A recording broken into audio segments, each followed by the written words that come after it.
એક થર બાકી છે એટલું પાણી છે ને હજી કૂવામાં હાલમાં ભરે જનાવર આવીને ભાંગતા હોય કે ખબર નહીં આ રીતે.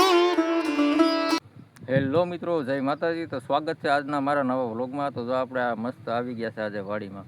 એ પણ સવારમાં આપણે વ્લોગ સ્ટાર્ટ કરવાનો હતો પણ સવારે ન થયું કેમ કે આપણે જવાનું હતું બહાર ગામ. તો ચાલો કંઈ નહીં, આપણે બપોર પછી બ્લોગ સ્ટાર્ટ કર્યો છે પણ આપણે વાડીથી સ્ટાર્ટ કર્યો છે. તો ચાલો મિત્રો આજના બ્લોગમાં બન્યા રહેજો. ચાલો મસ્ત આપણે આજની વાડીની વિઝિટ લેવાની છે. જોકે અમે કાલે છે ને દવા છાંટી હતી, લગભગ 2 દિવસ થઈ ગયા છે ખડની દવા છાંટી હતી. તો તમે જોઈ શકશો આ છે ને ખડ છે ને બળી જાય એવી આપણે દવા છાંટેલી છે. આ રીતનું ખડ છે ને હાલમાં તો બળી ગયું છે, પીળું પડી ગયું છે. હવે છે ને ખડ કાલે બળી જશે બધું. પછી આમાં આપણે છે ને ઉરિયા ખાતર નાખવાનું છે. અને આ જે બાવળિયા હતા એ આપણે કાલે કાપીને મસ્ત ચોખ્ખું થઈ ગયું છે રસ્તો. ચાલો મિત્રો આજના બ્લોગમાં બન્યા રહેજો. આજે આપણે જવાના છે ઓલી વાડીમાં, ત્યાં કઈ રીતની પોઝિશન છે એ પણ તમને જોવા મળશે. સપોર્ટ દેતા રહેજો, એક લાઇક કરજો અને ચેનલ સબસ્ક્રાઈબ કરી લેજો, સપોર્ટ દેજો મિત્રો. ચાલો હવે આપણે જઈએ ઓલી વાડીમાં. કાલે આપણે જે બાવળિયા કાપેલા હતા ને એ મિત્રો કાલે છે ને બાવળિયા એક વાડ ઉપર ચડાવેલા છે. તો કેવા વાડ ઉપર અને વાડ કેવી થઈ છે તમે જોઈ શકશો. આ છે ને એકદમ ઊંચી વાડ થઈ ગઈ છે મસ્ત આડી, એટલે આપણો કબજો પેક થઈ ગયો છે. અને આ સાઈડ છે ને આખી વાડ અહીંયા ખૂણા સુધી થઈ ગઈ છે. તો મસ્ત કબજો પેક થઈ ગયો છે આપણો. તો કાલે ઘણું ખરું કામ આપણે કર્યું પણ એનો કંઈ બ્લોગ ન બનાવ્યો કેમ કે કંઈ ટાઈમ ન મળ્યો.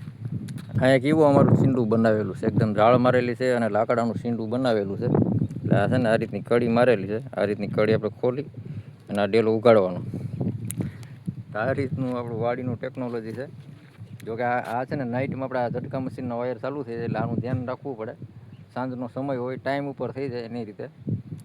તો આ રીતનો દરવાજો છે. તો કેવો લાગ્યો દરવાજો, વાડીની સિસ્ટમ.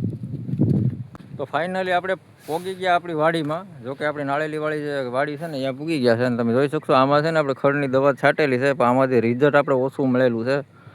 તો તમે જોઈ શકશો જે આમાં લીલું ખડ દેખાય છે ને ક્યાંક ક્યાંક ટાપા દેખાય છે જે પીળા ખડ પડી ગયેલા. બાકી તો ઘણું ખરું લીલું જ દેખાય છે. હજી કંઈ દવા લાગેલી નથી કેમ કે આ દવા લગભગ ફેલ ગઈ છે.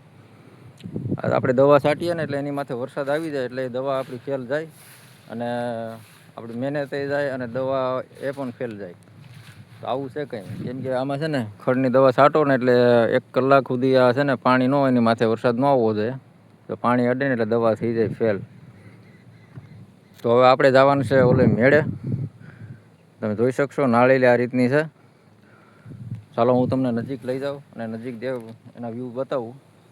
તો આ છે ને આખું ક્લિયર રસ્તો થઈ ગયો છે. અહીંયા એટલું ખડ હતું ને મોટું મોટું એ બધું આપણે વઢાવી નાખેલું છે. એટલે રસ્તો થઈ ગયો ચોખ્ખો. એટલે નાના બાળ બચ્ચાને આપણે લાવીએ ને એટલે થોડી બીક ન રહે.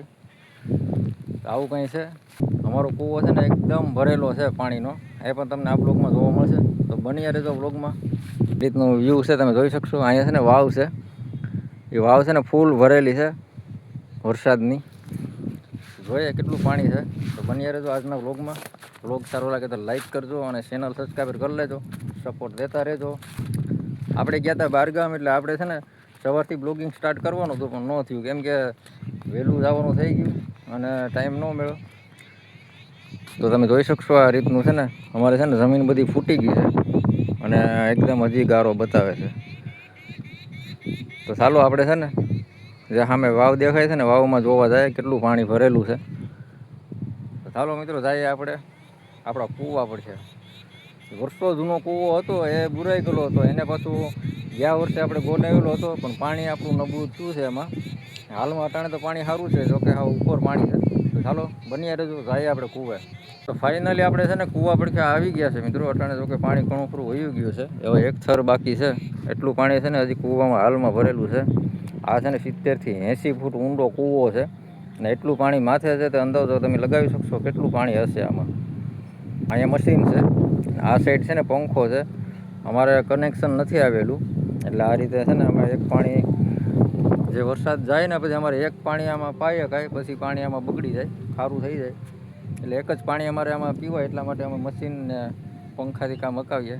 કનેક્શન નથી લેતા કેમ કે મોટર આમાં લગાડીએ અને ફાયદો થાય એમ નથી કેમ કે પાણી જ નબળું છે તળમાં. અહીંયા છે ને અમારે ખલેલી છે. તો મિત્રો ફાઇનલી આપણે આપણી મેળે આવી ગયા છે અને તમે જોઈ શકશો નાળેલી કઈ રીતની છે. મેળો તમે જોઈ શકશો. મેળો આ રીતનો છે, ડબલ ખાટલા છે, ઉપર પતરા નાખેલા છે અને નાળેલી આપણે તમે જોઈ શકશો. નાળેલી અમે છે ને ગયા વર્ષે નાખેલી હતી.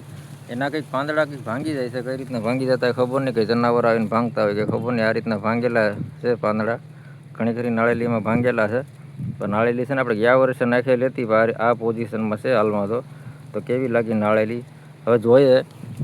4 થી 5 વર્ષ જાય પછી કદાચ બગીચો થાય કે ખબર નહીં, પણ તમે આ ચેનલ સબસ્ક્રાઈબર ન કરો ચેનલ સબસ્ક્રાઈબર કરી લેજો, જેથી કરીને આ તમને બધા જ વિડીયો જોવા મળશે કે કઈ રીતની પોઝિશનમાં છે. હાલમાં તો 15 થી 20 નાળેલી બળી ગયેલી છે, એ આપણે આ વર્ષે નાખવાની છે. તો એ આ વર્ષે નાખવાની થશે તો એ લેવાની છે, હજી નાખવાની થશે. તો બન્યા રહેજો આ ચેનલમાં. ને આ અમારે છે ને ઘરના ભીંડા થઈ ગયા છે આ રીતના.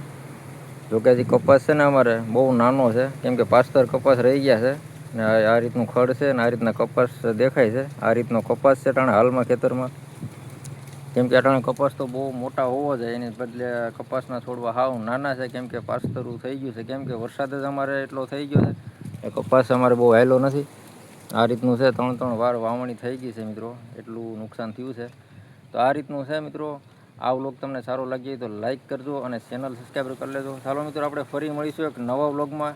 ત્યાં સુધી બાય બાય, જય માતાજી મિત્રો. સપોર્ટ દેતા રહેજો. ચાલો બાય બાય મિત્રો.